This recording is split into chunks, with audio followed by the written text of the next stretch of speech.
கள்ளக்குறிச்சியில் நடைபெற்ற பாலின வன்கொடுமை எதிர்ப்பு விழிப்புணர்வு கருத்தரங்கில் மாவட்ட முதன்மை நீதிபதி, ஆட்சியர் ஆகியோர் பங்கேற்றனர்.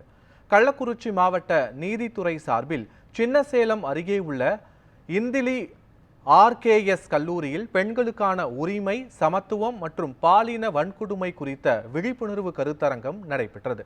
மாவட்ட முதன்மை நீதிபதி இருசன் பூங்குழலி தலைமையில் நடைபெற்ற இந்த நிகழ்வில் மாவட்ட ஆட்சியர் பிரசாந்த், கல்லூரி சேர்மன் மகுடமூடி உள்ளிட்டோர் பங்கேற்றனர். பெண்கள் குடும்பத்தை காப்பதில் முக்கிய பங்கு வகிக்கின்றனர் என்றும், பெண்களின் வங்கி சேமிப்பு ஆண்களை விட அதிகம் என்றும் கருத்தரங்கில் எடுத்துரைக்கப்பட்டது. அரசு வேலை வாய்ப்புகளில் 70% பெண்களே வெற்றி பெற்று வருகின்றனர் என்றும் தெரிவிக்கப்பட்டது. 10க்கும் மேற்பட்ட பெண்கள் பணிபுரியும் நிறுவனங்களில் புகார் கமிட்டி அமைக்க வேண்டும் என்று ஆட்சியர் வலியுறுத்தினார்.